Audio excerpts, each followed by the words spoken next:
지역사회에 생생하게 살아있는 결이 다른 이야기 사생결단. 정치개혁을 주제로 2주간에 걸쳐 얘기를 나누고 있는데요. 지난 시간에는 지역을 살리기 위한 이 정치개혁 방법을 모색했습니다. 오늘은 두 번째 시간으로 정치적 험지에서 활동하는 지역위원장들 모시고 최근에 발의된 정치개혁 5법과 또 정치개혁을 어떻게 이뤄나가야 할지 얘기를 나눠보도록 하겠습니다. 더불어민주당 황재선, 영주봉화 영양울진 지역위원장 함께합니다. 반갑습니다.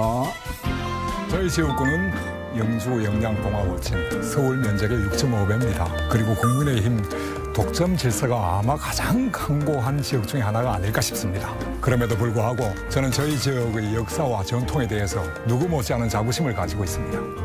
그 역사를 회복할 수 있을 것으로 큰 희망을 가지고 정치를 하고 있습니다. 아마 저희가 성공하는 그날 우리 자랑스러움을 다시 회복할 수 있지 않을까 싶습니다. 자, 앞으로 22대 총선이 2024년에 있습니다. 현재 많은 정치인들이 정치 개혁을 위해 좀 뜻을 모으고 있는데요. 지난 10월 4일이죠. 여야 중진 등 원내 5당 의원이 정치개혁 5법을 공동 발의했습니다. 관련 법안을 한데 묶어서 여야가 뜻을 모은 게 아무래도 이번이 처음이라서 그 의미가 또 깊다라고 볼 수가 있는데요. 먼저 정치개혁 5법 어떤 내용들이 담겨 있을까요? 전체적인 골자는 비례성과 등가성을 확보하자 하는 취지에서는 매우 긍정적으로 평가를 할 만한데 이게 너무 이제 선거를 내가 투표하는 것의 의미가 복잡해서 국민들을 설득하기에는 좀 어려움이 있지 않느냐 하는 부분이 있어서 좀 더 고민이 필요할 것 같습니다. 그리고 지금 여당의 국회의원들께서도 동의를 하신 분들이 계신데 실제로는 두 분만 들어가 계시잖아요. 20분이 전부 다 공동 발의하고 대표 발의를 더불어민주당의 이상민 의원께서 하셨는데 지금 5당의 중진 의원들께서 다 참여하셨다라고 보는 것은 조금 무리가 있지 않나 하는 생각도 한편 들기도 합니다. 그리고 김두관 의원 안도 있습니다. 전부 주제는 방향은 등가성과 비례성을 어떻게 확보할 것이냐 거기에 달려 있는 것 같습니다. 예, 5가지 법의 주요 핵심이 이제 공직선거법 개정안인데요. 가장 먼저가 소선거구제에서 중대선거구제로 바꾸는 거, 그리고 권역을 나눠서 지역구 의원과 권역별 비례대표를 동수로 뽑겠다는 거죠. 어떠한 변화가 생기는지 궁금한데요. 아마 중대선거구제와 권역별 비례를 결합하는 것은 아마 대한민국이 처음으로 시도하는 거 아닐까 싶습니다. 연동형 선거제도를 취하고 있는 입법례를 살펴보면 독일하고 뉴질랜드 정도인데 중대선거구제를 전제로 해서 그 논의를 했던 것은 아닌 것 같아요. 그러다 보니까 논의의 촉발점으로서는 의미를 가질지 모르겠지만은 이게 확정되기는 정말 어렵다. 그리고 결국은 한 선거구의 권역별 비례와 지역 의원까지 치면은 8명, 9명 되는 거 아닙니까? 차라리 그 선거구를 갖다가 정당이 득표한 만큼 의석을 배정을 하고 각 당에 속해 있는 후보들을 국민들이 투표하는 다득표자에 의해서 결정을 한다면은 전체적인 대선거구를 만들어 놓고서 권역별 따로 놔두고 지역구로 따로 나누는 것이 큰 의미가 없지 않느냐. 그런 생각이 한편 들어서 이런 점들은 좀 지적이 되어야 될 것 같다. 지금 이 논의는 결국은 정치가 우리가 당면하고 있는 문제들을 해결해낼 수 있는 능력을 가지고 있어야 되는데 이렇게 양극단의 정치로서는 아무리 좋은 안이 나와도 정쟁거리가 돼버리는 근본적으로 가지고 있는 문제점이라고 생각을 하는데 지금과 같은 선거제도 비례성과 등가성을 확보한 정치를 한다면은 아마 합리적인 해결책을 찾아나가는 유능한 정치를 만드는 데 굉장히 도움이 될 거라고 그렇게 생각을 합니다. 그런데 이제 권역별 비례대표제로 가면 이제 의원 수가 증가할 수밖에 없잖아요. 국민들의 입장에서는 반감을 가질 수밖에 없을 텐데 대안은 없을까요? 제가 보기에는 이게 국민들이 정말 300명 더 늘어나는 것은 저항감이 없지 않다는 것은 뭐 대충은 인식할 수 있지만은 실제로 300명 이상 늘어나는 거에서 가장 반대하는 분들이 난 의석을 가지고 계신 분들이 아닐까 하는 생각을. 오히려 핑계다.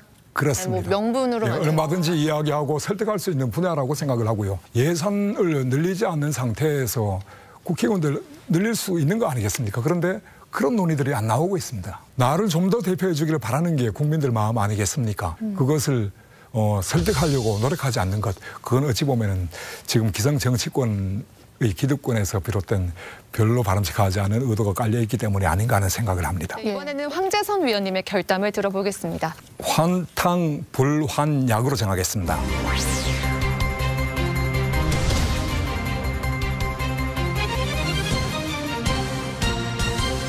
그 약을 다룰 때 약은 바꾸지 않고 물만 바꾸는 근본적인 문제 해결책을 놔두고 표면적이고 형식적인 것으로서 실제 문제를 해결할 수 없다. 이번에 정치개혁 문제는 지금 처음 나온 논의가 아니라 20년 전부터 나왔던 논의 아닙니까? 그런데 번번이 실패를 했었는데 이번에는 정말 근본적으로 문제 해결을 할 수 있는 계기가 되었으면 좋겠다는 생각에서 환탕불환약이라고 정했습니다. 예. 굉장히 뭔가 이렇게 있어 보이는 느낌. 네. 모자 영주에서 오셨습니다. 역시 다릅니다, 이게. 예. 대학교 교수님한테 따로 부탁을 했습니다.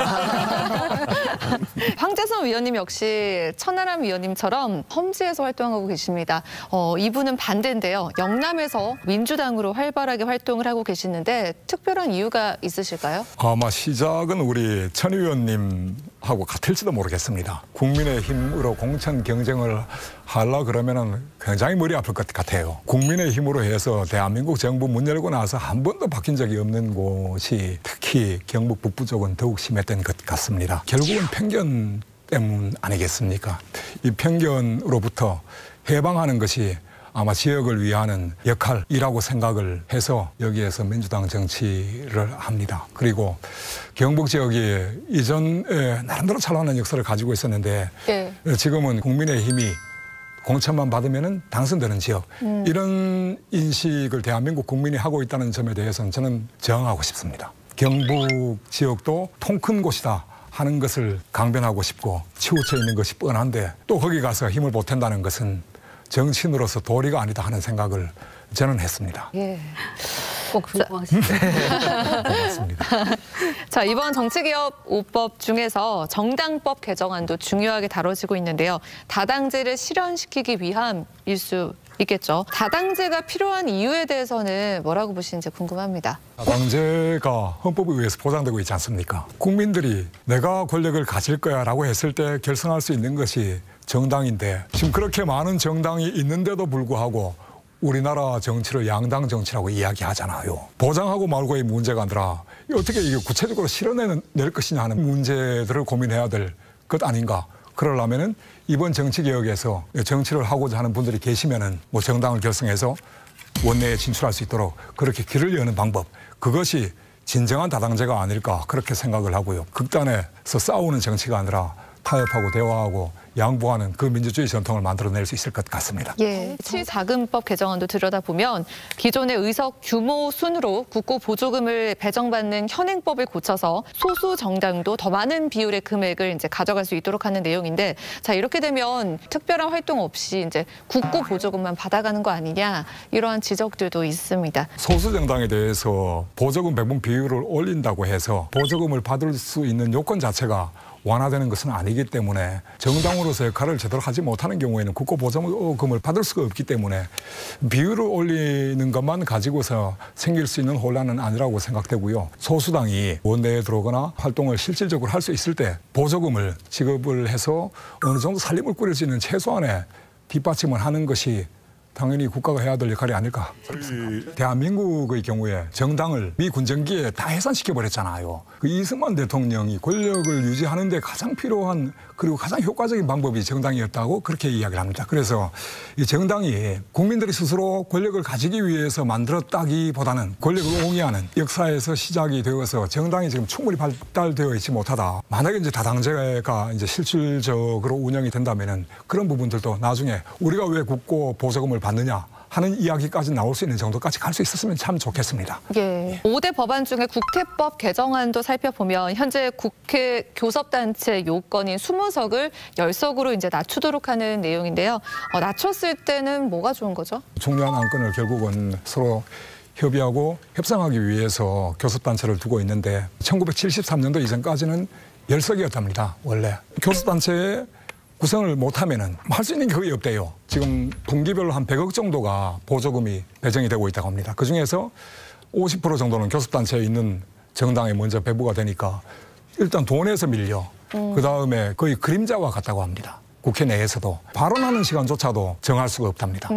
결국은 이것도 또 근본으로 돌아가자 하면 선거제도 개혁에서 소수의 정당들이 진입할 수 있도록 하는 것이 맞다. 그러면은 10석 이하로 낮추는 그 작업은 반드시 필요하다 하는 생각을 하고 있습니다. 지난 2020년에 총선을 앞두고 준연동형 비례대표제를 도입했었죠. 근데 그 당시에 제1야당이었던 미래통합당이 위성정당을 창당을 했고 민주당까지 이제 위성정당을 창당을 해서 많은 비판을 받기도 했었는데 그 당시 이제 정의당 같은 경우에는 표가 이탈되는 그런 현상까지 오면서 타격을 입기도 했었습니다. 이번에는 위성정당을 좀 금지할 수 있도록 하는 내용들도 좀 다뤄질까요? 제가 보기에는 뭐 정치인들한테 맡기는 것도 중요하지만 지난번에 위성정당을 만들었을 때 국민들 입장에서 그것에 대한 심각성에 대한 고민이 깊지는 못했던 것 같아요. 이게 정치개혁하면은 그 말도 어렵고 하다 보니까 국민들은 거기에 대해서 관심을 가지기가 쉽지 않은 상황인데 정치권에서 오히려 그것을 좀 차단하지 않았냐 하는 느낌도 좀 가지고 있습니다. 그래서 국민들이 권력에 미쳐서 환장하는 사람들 아니면 저렇게 할 수 없다 하는 데 대한 인식을 가지고 만약에 또 그런다면은 정말 촛불 들어야 되는 거 아니냐 하는 생각을 하는 부분입니다. 예, 정의당은 지난 10월 말에 이정미 후보가 새 대표로 선출이 됐습니다. 지난 대선과 지방선거 때 정의당은 참패를 겪었다라고 볼 수가 있는데 창당 10년 만에 최대 위기다라는 평가도 받고 있어요. 그래서 현재 정치 개혁을 또 어떻게 바라보고 계시는지도 궁금합니다. 꿈과 같은 제도 하에서 정말 아무리 노력한다 한들 과연 얼마나 버틸 수 있을까 하는 생각이 드는 정당이 정의당인 것 같습니다. 새로운 생각과 새로운 시대에 맞는 이야기들은 소수의 정당들이나 소수의 정치인들이 먼저 시작을 하는 것 같아요. 그래서 소수에게 길을 열어줘야 된다. 지금과 같은 제도 하에서 지금 정의당이 10% 정도 되는 지지율을 달성해 본 적도 있고 디벨로제의 법칙이라고 있다면서요. 다수 대표제 하에서는 양당제에 맞고 소수도 대표할 수 있는 선거 제도라고 한다면은 다수당 제도가 맞다. 그런 법칙이 있답니다. 그런데 지금 이런 소선거구제 하에서 뭐 10몇 년씩 10년 됐습니다. 정의당 시작한 것이 10년이고 네.